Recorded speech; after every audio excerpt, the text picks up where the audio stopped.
So, I'm here to talk to you today about something that isn't necessarily specific to Java, but is specific to taking a legacy system and making it more DevOpsy and making it more modular and making it more resilient. So, let's talk about how that works. There we go. When I was a kid, my parents bought me this, possibly because they hate me. It's a toy that you put together so that you can construct a roller coaster for marbles.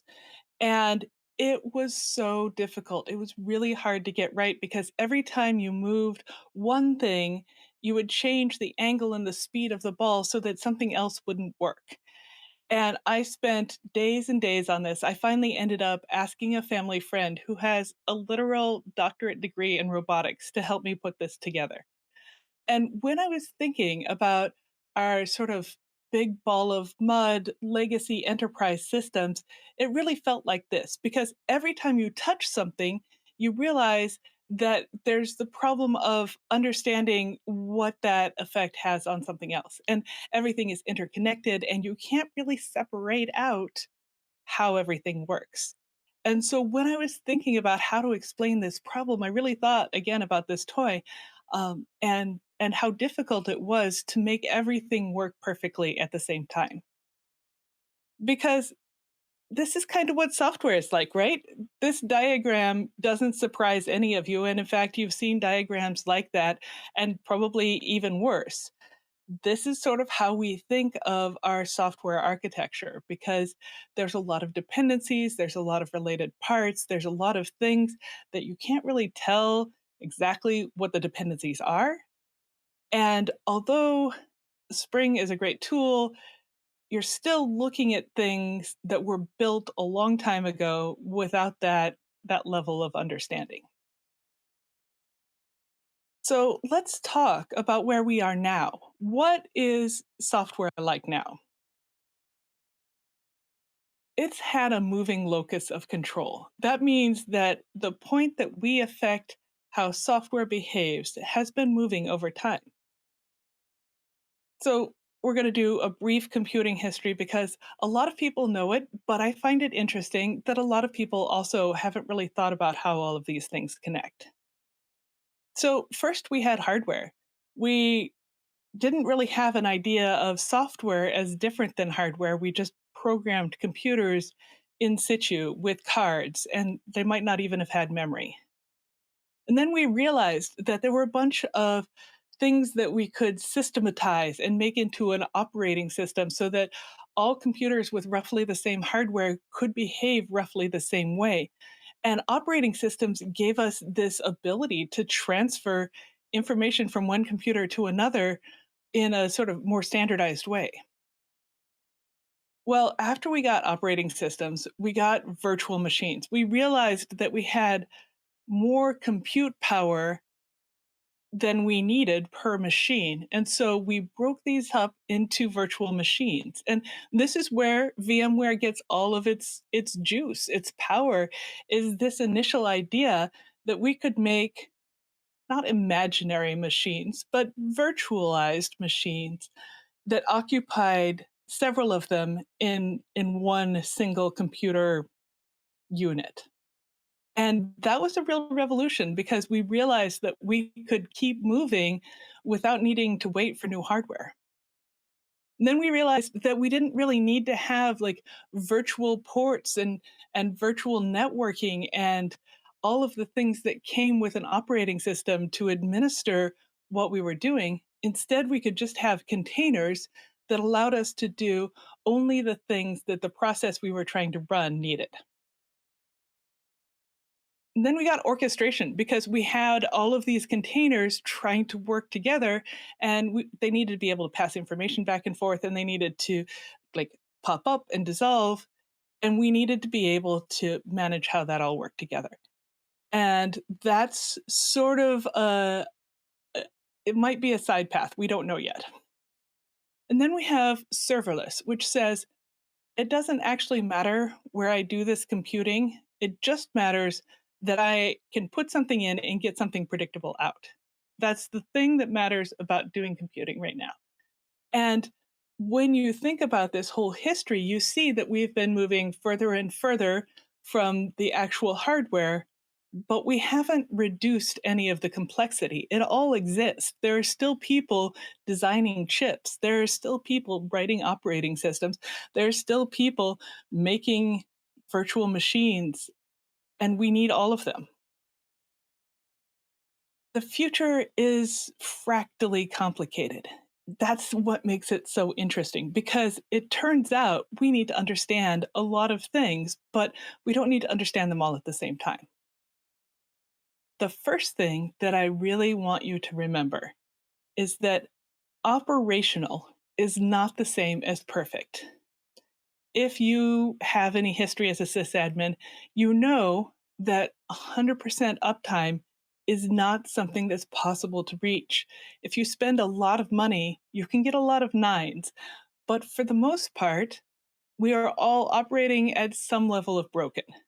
There's something that's a little wrong, that's a little not ideal, but it still works. It doesn't have to be perfect. And as long as we design systems that have a little give in them, they're going to keep working.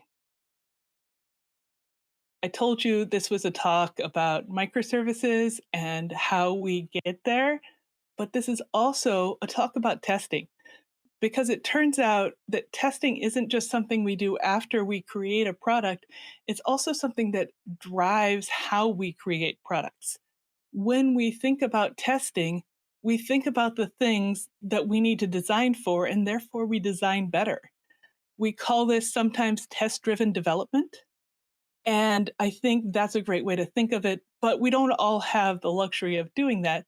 We can still do test driven design. Like, if I build this, how would I test it? How would it turn out? Let's ask ourselves, why do we test? What is the thing that drives us to test? I think a lot of us test automatically because we are afraid of failure and downtime and outages. And we're afraid of making sure, we're afraid of something going wrong. So we're testing against catastrophe. And sometimes we're testing for speed and reliability. But some of the things that we should be testing are very far down the list, like accessibility and localization. So instead of asking just why do we test, let's look at what we test for and see if that tells us part of why we test. I think the most important thing to test for is user experience. Charity Major says this over and over, and it's so true. She says, nines don't matter if the user is unhappy. And when we think about what a successful test is, in the end, it's about a user being able to do the thing that they need to do with our software. Very few people wake up in the morning and think, yay, I get to use some software. They might wake up in the morning and roll over and read Twitter, or go to bed at night playing a game of solitaire, or look up where to find an ATM. Those are all uses of software, but it's not that we want to be using software, it's that we want to be doing something. So when we're setting up our testing, it's really important to figure out what our users actually want to be doing. And when we're testing, we want to eliminate what Liz Fong Jones called toil in the SRE handbook. That is work that is manual, repetitive, automatable, tactical, doesn't have enduring value, and doesn't scale well. So if we can get toil into our test suite so that we eliminate it, we've done a lot to make our lives and our users' lives much better. When you think about testing and what you test for, is there something that you could either make the tests themselves less tedious or that you could test to make sure other people aren't having extra toil?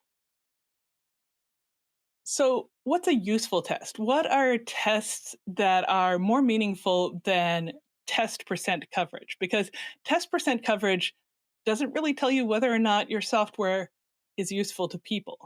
It just tells you whether or not your tests are passing.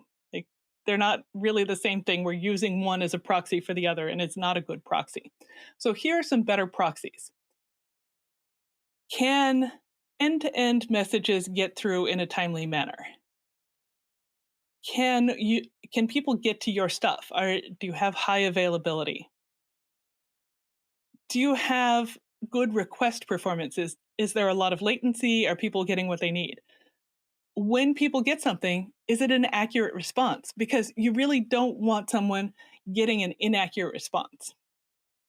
Is it usable? Is this something that people would choose to do if they weren't being paid to deal with it? I think we all have some piece of software. It's almost always timekeeping software for whatever reason. Where we're like, I don't want to use this, but I do want to get paid, so I guess I'll use it. I don't want us to be making software that makes people feel like that. And is it accessible? We are all only temporarily able bodied.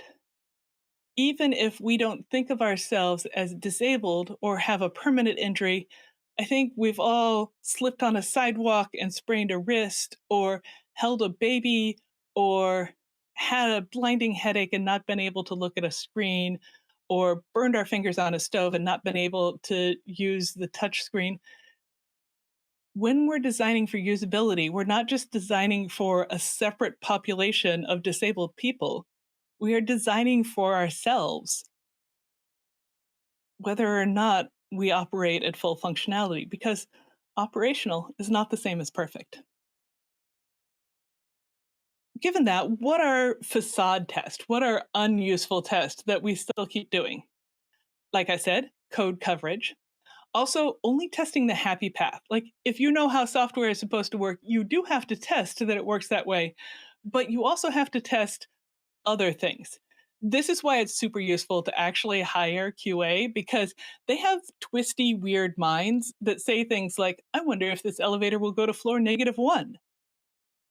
I wouldn't think of asking that, but a QA person would, because that's their job. They live to find those edge cases and test them.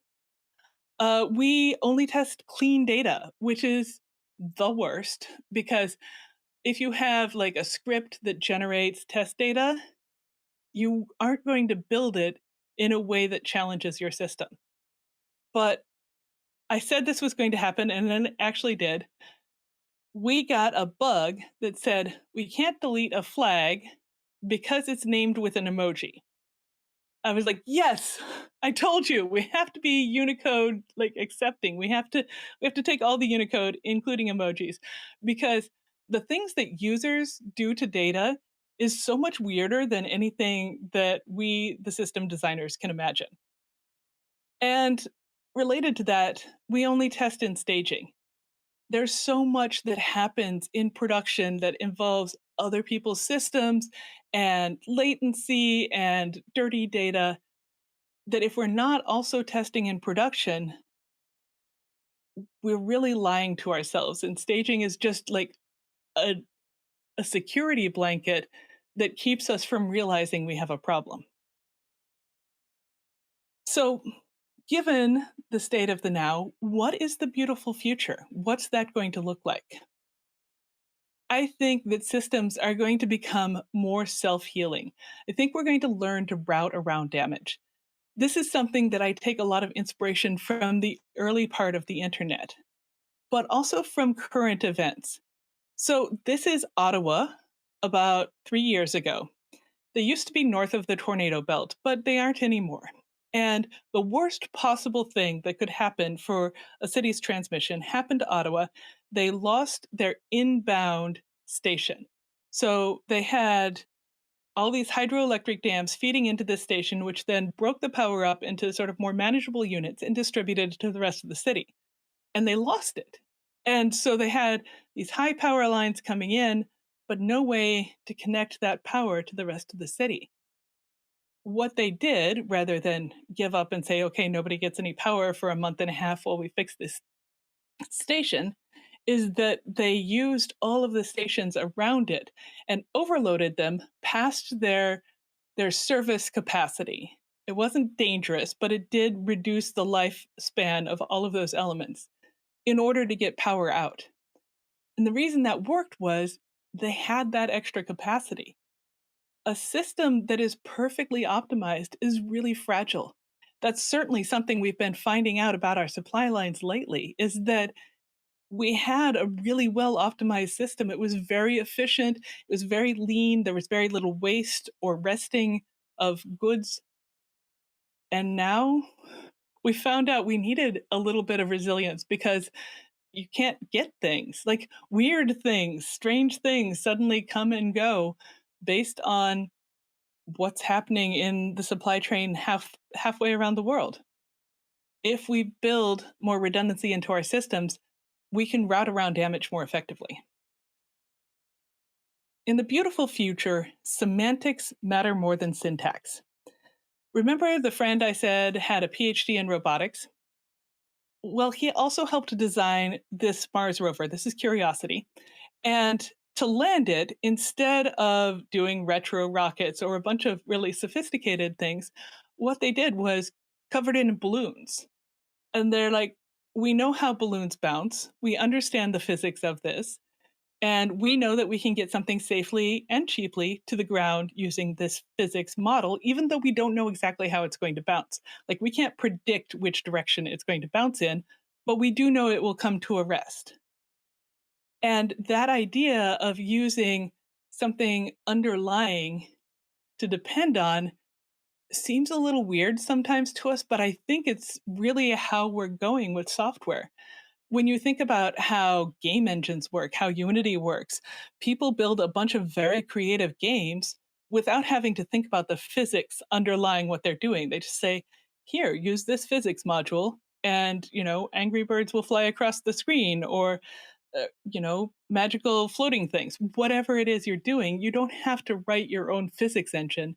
That's built in. Beautiful future, I want us to be testing experience and not embodiment. And here's what I mean by that. When you go to the doctor, your doctor doesn't ask you how your thyroid feels because you don't know. It's not a thing you can know. They might ask you if your fingernails are brittle, if your hair is falling out, if you feel very tired. Like, there's a bunch of things they check that are proxies, that are indicators for whether your thyroid is doing okay.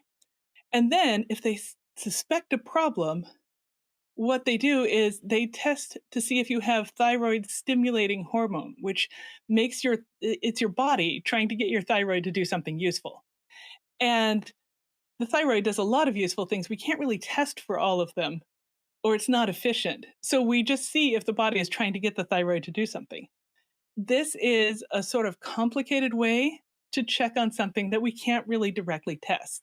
And so when you're thinking about how to do testing, I think it's really useful to think about how we're testing experience or we're testing embodiment.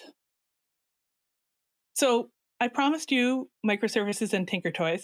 I know that Tinkertoys are an American toy, so let me explain this. All of these round things are hubs and they have holes in the side, and you can put the sticks in them and make 3D models. Now, Tinkertoys are a lot like microservices in that the microservice is the hub and the stick is the channel. And until you have both of them put together, the communication and the service, you don't really know what's happening. You can test them independently and you'd be like, this is a stick and this is a hub. They both seem fine. But until you put them together into something that's functional, you haven't really tested it. I think that's really useful to remember. In other countries, we have Legos. I mean, the US has Legos too. We're not completely deprived. But the cool thing about Legos is they are extremely precisely defined. This is what a Lego looks like, and all Legos will interface with all other Legos.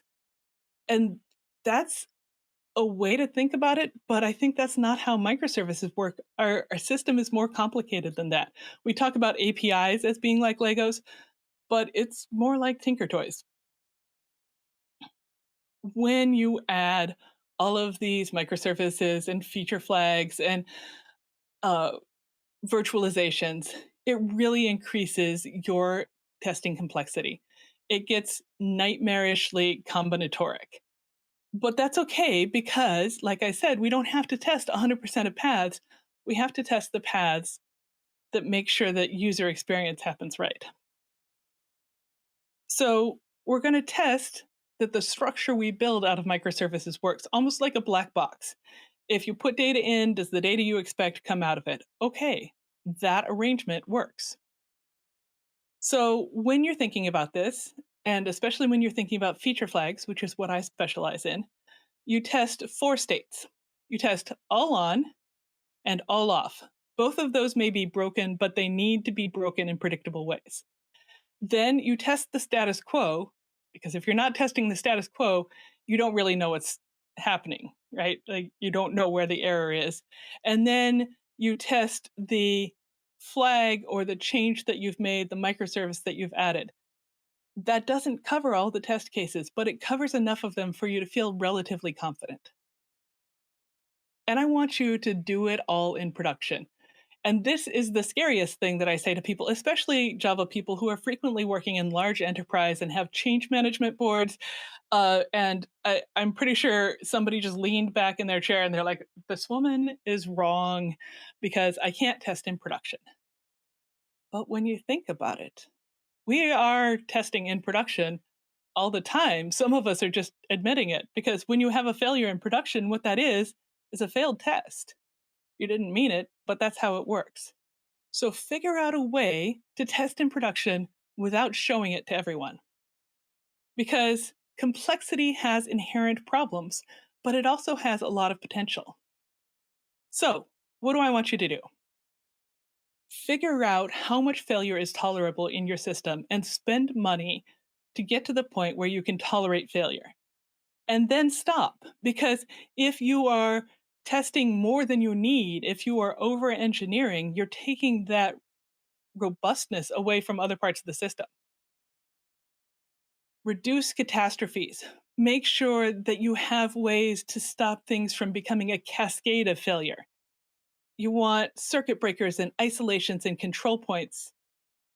Circuit breakers to stop things when they start to overload, isolations to make sure that things don't contaminate each other, control points to say, this is how I want something to behave, rapid rollbacks in case you were wrong about what happened and you need to pull it back. You don't want to have to push another deploy. You want to be able to do something faster than that. Layered access, so only the people who should be doing things are doing them. And abstractions to manage your change, because every time you put an abstraction in, it is a little bit of cognitive load, but it's also a way to be able to change the systems you're working with without changing everything. This is a roadmap to how you can perform change, but it may not be your roadmap. I think that we are all in different places on our transformation journey, and we can look and see and take parts of what other people are doing without having to wholesale adopt everything that they're doing. So when it goes well, it's super great, and you can really accelerate the pace of your adoption and the pace of your change. Putting in an abstraction between your database and your computation layer means that when you outgrow your database, you can switch it out without so much pain. When it goes great, it's wonderful. And when it's bumpy, you're still learning something and you've given yourself a lot of control points and outs and rollbacks so that you can make sure you're going to be okay at the end of the day. So if this was too long and you read Twitter instead, full test coverage is not really a useful thing anymore. What your software does is more important than how it does it. Test in production and admit it because you're already doing it anyway. And plan for failure to happen because it's going to. That's inevitable. If you have any more questions or would like to learn more about what we're doing at LaunchDarkly with feature flags and feature management and how that can help you decompose monoliths and do cloud migration, you can go ahead and follow this link. And I'm going to be around for questions later. Thank you so much for your time, and it's been a pleasure to speak to you.